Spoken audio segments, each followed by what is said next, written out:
It is live now. Okay, great. All right, students, welcome to our Hangout for compilers class. Sorry, we are slightly late in starting it. This is our first Hangout of the semester. Next week onwards, we'll again start at the announced time, which is going to be 4:15 EST. And I'd like to introduce both of our TAs here. Chao Chen is our head TA. He's a PhD student at Georgia Tech. And Yuhong Wang is our another TA. He's a master student, and both of them have been well versed in this class. And so all your questions and doubts and everything else will be taken care well. And um, I'd like to make some announcements, and then we'll get going with certain questions if there are any. First is I hope you are all pacing the lessons properly and have gotten the book. The book is really, really important for this class. The lessons introduce a concept, sort of go into some detail, but the real detail is in the book. And so we expect you to read the book. Do not think that just relying on the lessons is going to get you um, properly through the class. The questions, homeworks, finals, all these things expect you to have read the book. So please make sure you get the book. When you pace through everything, please first do the lesson and then read the corresponding parts from the book, and then try to solve some problems. And with that, as per the pacing schedule, we are going to release our first homework today, which will be due again as per the pacing schedule. We are going to again release the project, part 1 of the project next week, by the end of the next week. And again, it will be due as per the pacing schedule. And the whole class is organized in a flow of the way the compiler works, starting with scanners, then parsers, and then semantic analysis, code generation, some optimizations, and so on. So we are doing a top to bottom type of a flow here as far as the compiler is concerned. So it is very logical. Hope you have paced through the first 2 weeks lessons by now, and hope you have a good idea of the different phases of the compiler. Hope you have a good idea of the scanners now, how they work, what is the regular expression, how things are shown for tokens, how they're written, and what are the different issues about the scanning, DFAs, NFAs. Some of those you will learn next week. So the way the compiler organization is this, that only the relevant information is kept in each phase. It's processed and it's passed on to the next phase for checking. Lecturers do the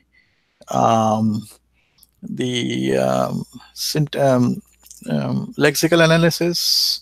Syntactic analysis is done by the parsers, and semantic analysis is done by the semantic analysis phase, type checking, and so on. And we are going to cover those one after the other in the way I mentioned. We are going to do how to learn the theory behind each of these phases. So that will be the part of our homeworks. The building of a compiler for a simple language, we are going to split it in 2 parts. The first part is going to cover the front end, which is to start with the language and convert it into an intermediate representation. Doing first lexical analysis, then syntactic, and then semantic, and then conversion into the IR from ASTs. And we are going to use the tool called Antler for this particular purpose, which we will learn, which is fairly simple and which is really used in practice. So this will be the first part of the project. And the second part of the project will be taking the IR doing some register allocation, instruction selection on it, and generating code for the MIPS type of instruction set architecture. And we will be using a simulator where we'll run the code and we'll see the performance difference through more and more complex analysis, some optimizations, and better register allocation, etc. So those two are, one first phase is front end, second phase is back end. And that is where we'll really implement all the concepts and theory and everything that we have learned in a real world compiler. We are asking you to do it in Java. I'm not sure whether we are going to allow anything else. Probably C++, right? Chao and Yuhong. Yeah. Second language. Yeah. So either Java or C++. Those two are your choices. So think about it, which language you are more proficient with. And I guess we'll be releasing this detailed description of the project end of next week. Part one of the project, or phase one of the project, which is front end. So as you can imagine here, all the checking is done in the front end, and all the translation is done in the back end. And code optimizations are done to get rid of certain redundancies, to make the code much more efficient, by keeping values in register, by scheduling the instructions, and so on. So this is a traditional compiler which is going from a source code all the way down to the assembly. And as throughout the process, you'll see some very interesting algorithms, data structure choices, very good theory. And the organization will tell you that we do a lot of simple processing. The choice of languages that we have to have certain grammars which are deterministic, because we don't have a lot of time to do the backtracking and so on in terms of parsing. So all these things you will learn, and the main goal is to make sure that the compiler is able to give very good error diagnostic when the error is there, recover from it internally, and go to the next error and catch as many errors as you can when you do the front end. That is the goal of the front end. And the goal of the back end is that when the code is correct, to generate a very efficient code, get rid of redundant operations, do better register allocation so that you keep the value in a register, don't keep going to the memory, and so on and so forth, and generate efficient instructions. So we'll see all this through different examples, algorithms, and so on. And so that's the overall approach of this class. We don't have a midterm, but we'll have a finals. We'll have homeworks spread throughout, which are mostly paper and pencil exercises. And the projects are the coding exercises. Your choice is either Java or C++. So just wanted to announce all this being our first office hours. And Chao and Yuhong, you want to add a few things to what I said? No, I'm fine. Yeah, I'm good. Okay, great. So I'm sure you guys will have comments as we start going further. And now we see a couple of students on our Hangout. So welcome to Dipendra and Paul. And please, if you guys want to introduce yourself, and if you have any question or anything to ask, you're more than welcome. And we are here to answer any of that. So go ahead, either one of you, and introduce yourself. And let us know if you have any questions so far or anything you want to say. Yeah. Okay, I'll begin. I hope you can hear me. Yeah, we can hear you well. Mm-hmm. Okay, so just a basic introduction. I'm a DevOps engineer. I don't live in the United States. I live actually in Africa, in Kenya. And this is my 8th course in the program. And I was very curious about learning the internals of compilers. And I just have a question to you, Professor Santosh. Just want to know what made you interested in maybe natural languages and compilers? What made you go into or actually specialize in this area? Very good question. Thank you, Paul, and welcome aboard on the class. And great to hear from you. I hope this time, first of all, is okay for you. I think how many hours you're behind from here? It's actually ahead 8 hours. It's past midnight. Oh, 12:30. okay. So it's a little bit late for you there, but hopefully if we can maybe move this a little bit earlier, we'll see. Thanks for coming in spite of it being quite late there. So to answer your question, so I was personally very interested in theoretical computer science. I was intrigued by many of these computability and other issues, and also algorithms in terms of the complexity and what is solvable, what is not solvable. And but I was always wondering when I learned all this, what is the real world application of this in terms of developing really something big, real world software out of it, and so on. And when I took the compiler class, which happened to be sort of a required class in my university, I did not have much choice that time. But when I took it, I really realized that this is the most interesting mix of both theory and practice. And through theory, the area has managed to solve some really, really important and big problems. And it is a tool which is extremely influential, as you can imagine, in terms of productivity of writing software and making sure it also is bug-free, is sound and robust. I wouldn't say bug-free, but sound and robust, and also highly efficient, and you can scale it. And all this made me really interested. It's the theoretical underpinning of the area which really made me interested in this. And as throughout you will see the class, you have very clear and clean algorithms. You have very clear and clean design, and you have a very sturdy software here, which is, I'm not saying it won't have any bugs, but we cannot really afford to have bugs. So because of those principles, it is sort of very robust. So that really intrigued me. And then later on, I did advanced classes in this area because this class attracted my attention.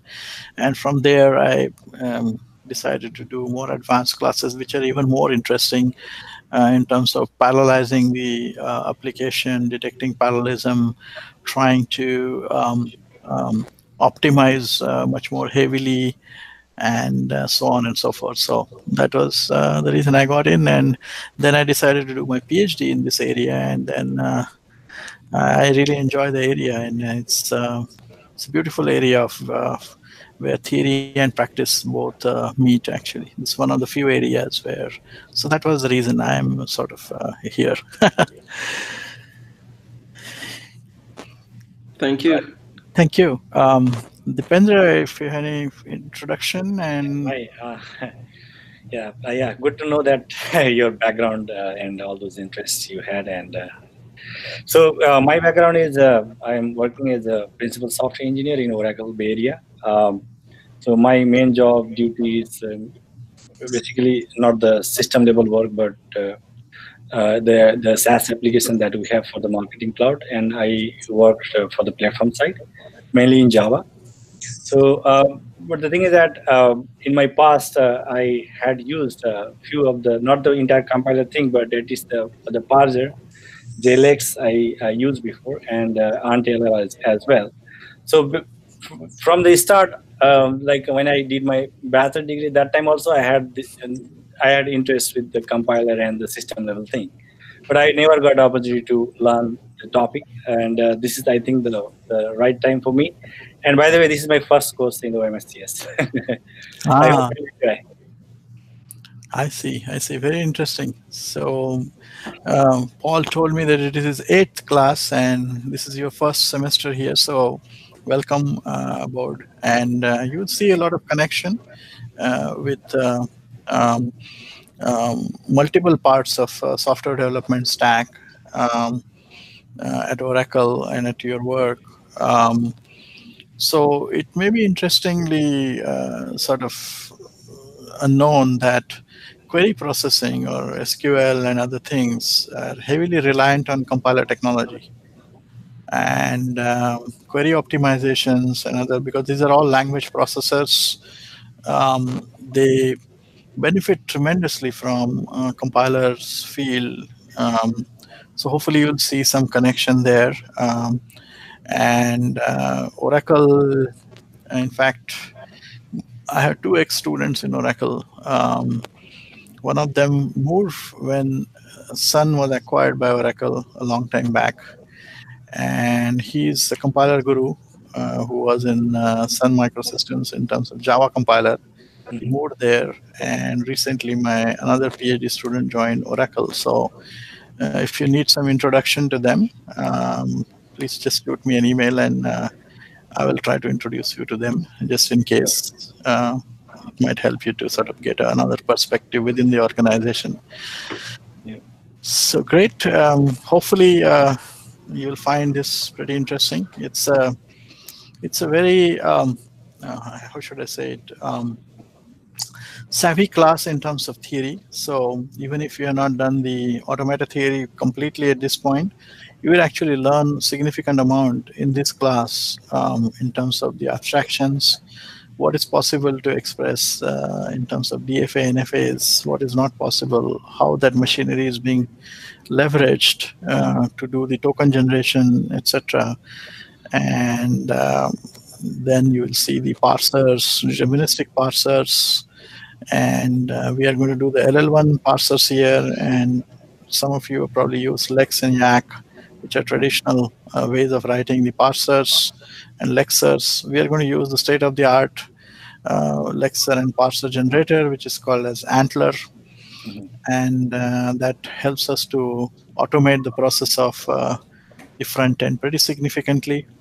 And from there, we will be putting our own semantic analysis and code generation and so on. So, and I hope you had a chance to pace through the first 2 weeks of lessons now. If you have any questions about it, or in general, you're welcome. Yeah, I've been going through the lessons. Only thing missing, I guess, is the project and the assignment. I expect that to. I think today is the day, right? You will announce the assignment and the projects. We'll be putting the homework tonight, Okay. and the project will be released next week. I talked a little bit about the project, how it will work. I guess you probably were online there. The main part of the project is split into two parts. One is the front end, and that's what we will try to do, a small language using Antler to translate it into abstract syntax trees, parse trees, and from there do semantic checks and convert it into the quad IR. So that is sort of what is going on in terms of the front end. And the back end is the part 2 of the project, which will be given later, let's say around the mid of the semester. That is going to take that quad IR and convert it into a MIPS assembly. And we are going to learn a little bit about the optimizations during the backend process, which are going to improve the code efficiency, especially in terms of the register allocation and so on. And you will see that as we gradually do more and more optimization, the code quality will significantly improve. Through the simulator, you will be able to track it, the number of operations and load stores and all that. And that will give you a very thorough understanding of how to implement some of these ideas in a nice piece of software. And then we might add this semester some optional or bonus part in terms of carrying out few optimizations, which actually you might be able to do it very simply, because you have all the infrastructure for doing so. And as a part of what we are going to ask you in the back end, and you might as well do this in case somebody is interested. It's not going to be mandatory, but we might do some redundancy optimizations, and those algorithms we'll be learning in the class. So Yeah, so that's what is coming up. And I think once we release the homework and the project, I'm sure you guys will have more questions for us. And feel free to use Piazza, and we'll see if we can move this office hours a little bit earlier. But if not, Paul, I hope it is not too late for you there. And in case you can't make it, then just send us the question and to the TAs, and we'll do it. We'll process it here, and we have all the recordings of Google Hangout available to you guys, so you will be able to hear it maybe offline. Okay, thank you. Sure. I just have one question, and that is about the projects. How are you going to allocate the groups, or because the project is going to be done in groups? So how are you going to allocate people to a group? Yeah, so I think at this point, what we're thinking is the phase one, or the part one of the project, which is the front end, is not really a huge amount of work. So we'll try to make those individual. What really happens is one complication that occurs in this class and other classes is when students pair up, either some students don't contribute and so others get frustrated because of that, or many times students keep dropping the class, and so the groups get disrupted. So to address all this, I think the front end part, which is mostly automated, with some small experimentation and some addition, of course, semantic analysis is not automated. We'll try to keep that individual.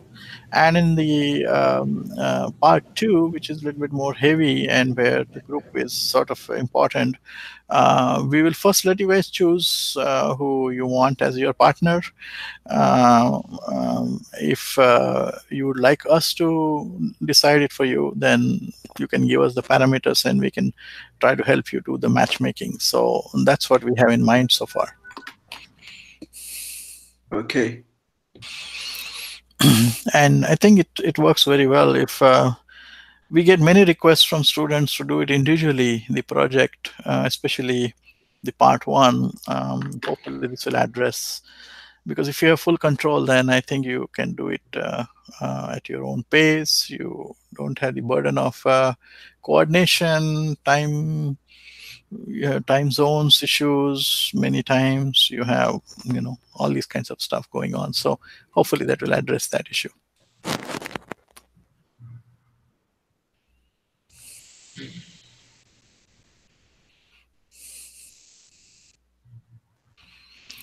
So Paul, after graduation, I guess you have what, 2 more classes remaining in the program? Yes, and one of them is algorithms. So I'm going to be taking algorithms as the final course. Great, and that will be next semester, is that? No, it's not offered in summers. It's offered in the fall and spring semester, so I'll have to take it in the fall. Right, okay. So fall is when you're probably graduating?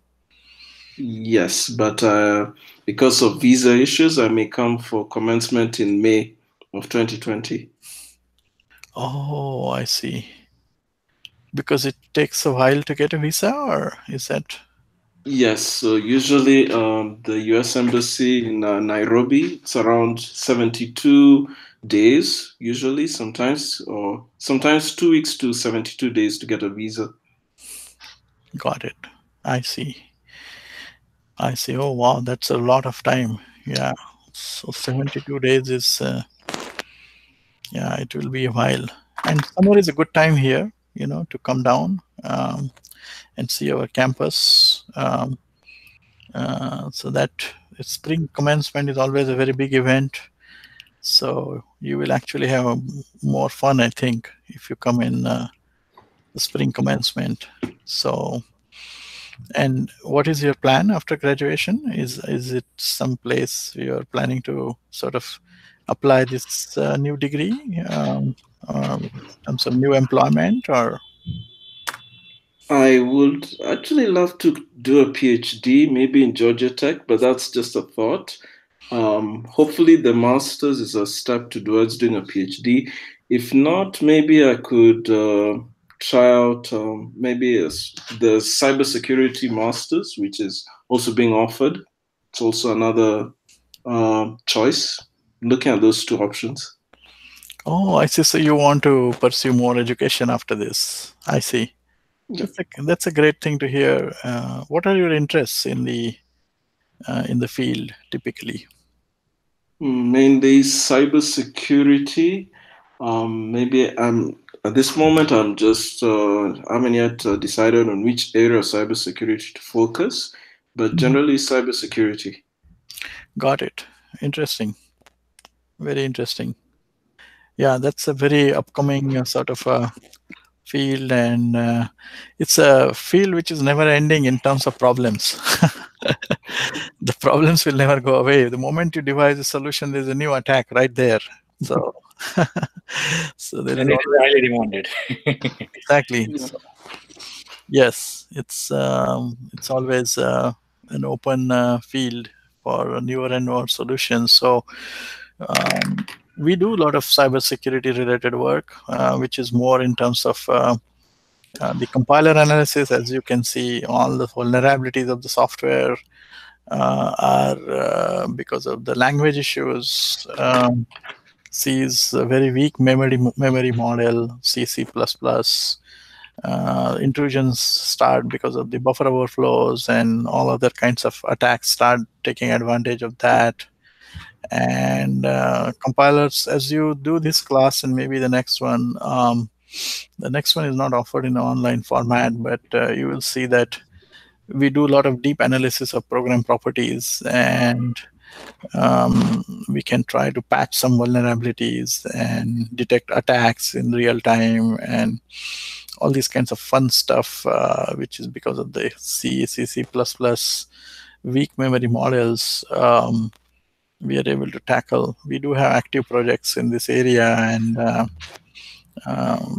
we do not only just detection, we do some also mitigation, and we do recovery also in terms of the attack indeed occurs and you lose some values or something happens, then how do you recover from it? What are the ways to do it? We use hardware support sometimes, like Intel has this PT, which allows you to find the trace and whether there should not be a control flow in a particular way it has occurred. We are able to detect all this. There's a lot of active work going on. So maybe once you guys do the class, I can probably answer, or you might be able to appreciate some of this a little bit more. And yeah, so to answer your question about in general doing a PhD at Georgia Tech after doing masters, so we do have some students who have gone on that track from even OMS side. In fact, one of my own students who just joined last fall was in my class, not this one, but other class, who went through the OMS program, and then he got interested and decided to do a PhD. So that's a very nice thought to pursue. And when you visit here for commencement and all, do talk to people who you are interested in working with or potentially interested in working. And that way you will get some good idea about what they're doing. You might be able to even talk to their students, and you'll get a nice perspective in terms of doing it. So that's definitely a very good route, and hopefully it works out for you. Sure, I will try it out. Hopefully. Right.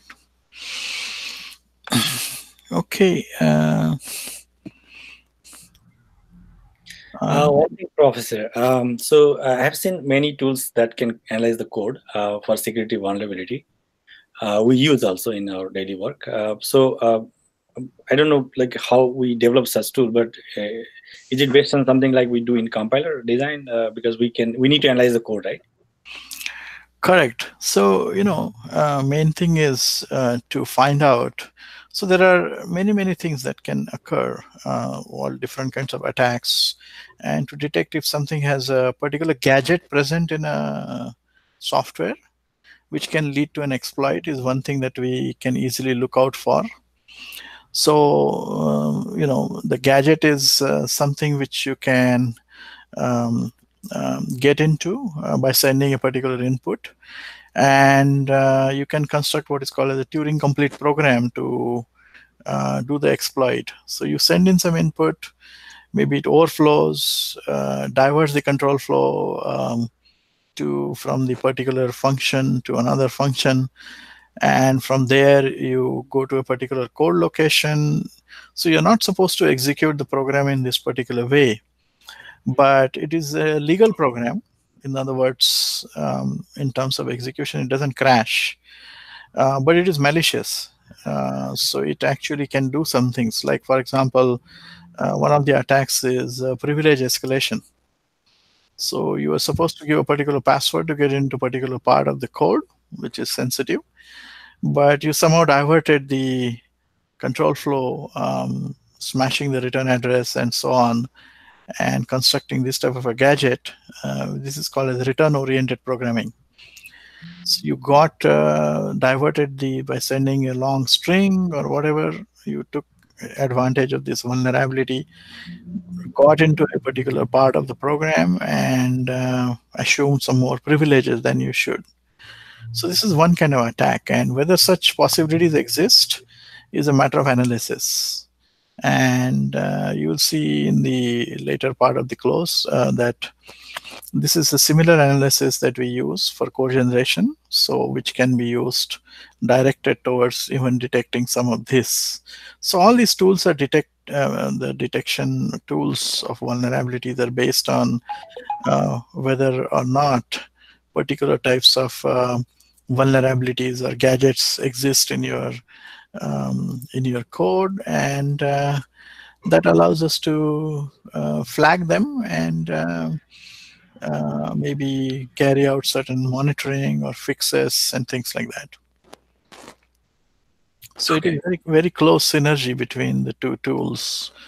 And there are also, of course, not all attacks can be detected like this, but some of them may rely on the operating system's participation or inability to check something, and then those are not really detectable through the compiler analysis. But a lot of software, because even if the software is not built, it uses libraries, and the libraries are inevitably written in C++, like glibc, which is very common library that is used in almost all applications, is all written in C++.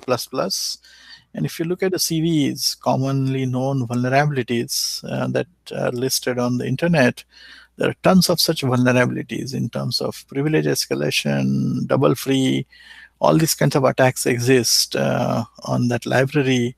So if somebody is linking to that library, you are vulnerable.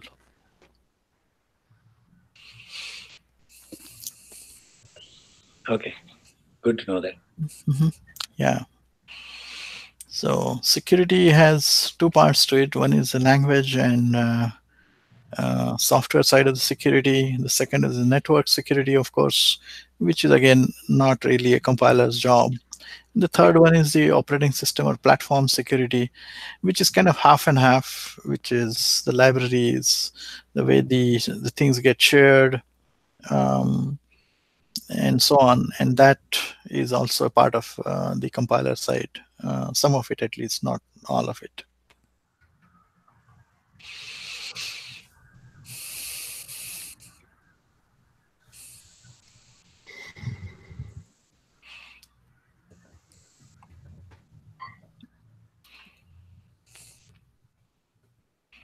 All right. I guess if we have other questions, we'll continue. Otherwise, we can get done now, because nobody else has so far shown up, and it's kind of unlikely.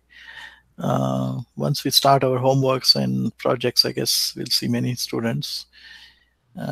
So if there are any other things we can help you understand, I guess any other questions or anything both of our TAs will be monitoring the Piazza and will be diligently answering the questions. And we'll go ahead and release the first homework tonight, which will give you some good idea of applying the first set of principles that you learned, and then we'll go further from there.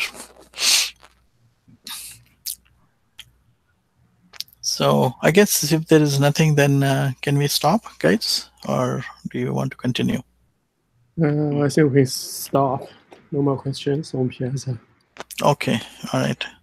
And thanks for coming over, Dipendra and Paul, and we'll see you next week. Thank you. See you. See you. Bye-bye. Bye-bye. Bye-bye.